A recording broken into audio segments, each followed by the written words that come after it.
will conduct peace negotiations between Japan and China to prevent oncoming war between the two nations. Subpoint B, logistics funding will be through normal means. 2, we reserve the right to fiat to define all terms and to legislative intent. That brings us to observation 1, harms inherency. Subpoint A, Japan and China are destined for war. This is from Price in 2016. China warned Japan on Thursday that its plan to conduct joint exercises with the U.S. in the South China Sea were equivalent to playing with fire. If Japan wants to conduct any joint patrol, joint exercises in waters administered by China is just like playing with fire, and the Chinese military will not sit and watch, Ministry spokesman Yang Yujin told reporters.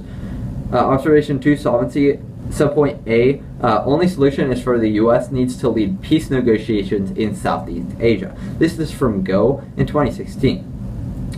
The only viable short to medium-term means of managing the South China Sea disputes is the tried and tested one of China and the other rival claimants agreeing to put aside the territorial disputes, possibly in favor of selected projects of joint resources protection, exploration, and development. While these agreements will not directly involve the U.S., which is a non-claimant, Washington can lead in creating a more propitious weather conditions for such an outcome by shifting the current dynamic away from the deadlock over international arbitration and freedom of navigation.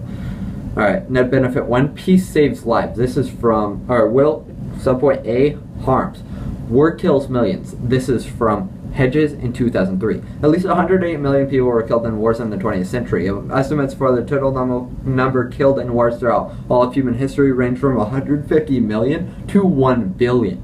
Alright, so this brings us to subpoint B, solvency, cross-apply observation 2, solvency subpoint A, only solution is for the U.S. needs to lead peace negotiations in Southeast Asia. Net benefit 2, economy. Subpoint A, harms. South China Sea war hurts economy, from Rosenfeld 2014. Tensions of the South China Sea pose an economic security risk to the entire globe, said Peter Dutton, professor of strategic studies and director of the China Maritime Studies Institute at the U.S. Naval War College. One such risk is that if a flare were to arise between China and one of its smaller neighbors, those global trade routes could be affected, hurting the world economy, Dutton said. Subpoint B, solvency, cross-apply observation 2, solvency subpoint A, only solution is for the U.S. needs to lead peace negotiations in Southeast Asia.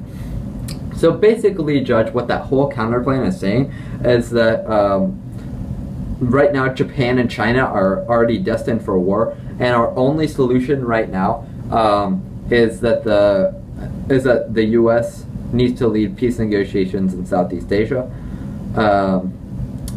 And that's the only way we can actually prevent this war. So we need our counterplan to prevent this war. And then, of course, we save lives by preventing this war, and we also save our economy by preventing this war because it could be devastating to world trade, as I pointed out in my DA. So with that, one sec.